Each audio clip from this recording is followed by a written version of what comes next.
Why the Prophet Muhammad couldn't have written the Quran. The Quran is a book over 600 pages long. It covers a wide range of topics and was revealed bit by bit over a period of 23 years. So if a man wrote the Quran, we already have a number of problems. If you're going to write a book like the Quran and claim it's from God, you can't make any mistakes. The book can't contradict itself, and you have to keep it consistent as you add to it over a period of 23 years and keep the message consistent.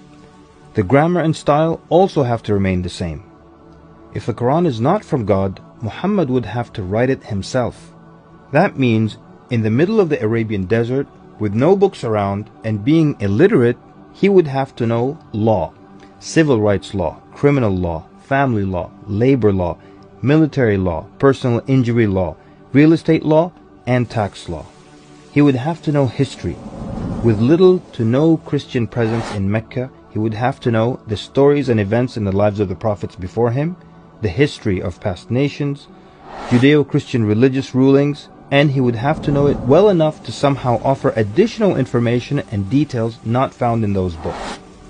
He would have to know how to develop a nation, how to start a government, know about worship and purification, invent dietary laws, know psychology, about raising children, arbitration, distribution of wealth, finance, and business.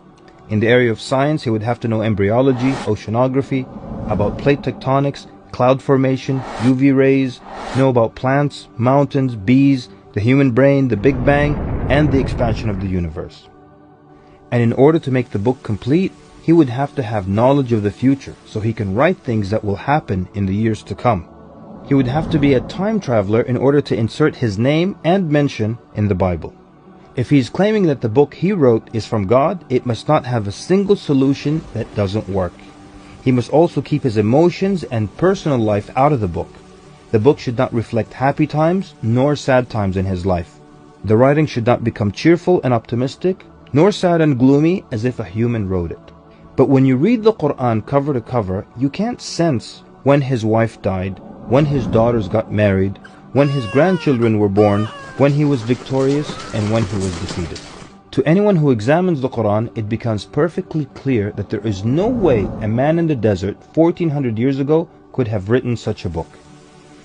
But what if it were a committee of brilliant minds, a secret society that is in charge of correcting, updating, and rewriting the Quran over the years? Their job would be to make sure that the book appears to be accurate, has no mistakes or contradictions, and to keep updating it to agree with science and the changing world. If that were the case, then there would be other versions of the Quran. Due to edits and improvements, we would have new edited versions and old versions with mistakes. You would be able to detect different writing styles and influences from the different authors. The problem with all of that is, there is only one Quran. So one man didn't write it, and a committee didn't edit it, so where did it come from? What if clever devils dictated and influenced a man to write the Quran? The question then would be, what kind of devil calls to good behavior, worshipping God, honoring Jesus, giving to the poor, and warns of the devil? Any way you analyze the Quran, you come to a clear conclusion. It could not have been written by a committee, a devil, nor the Prophet Muhammad. Since it's impossible for Muhammad to have written it, then that means he was truthful in that it is from God.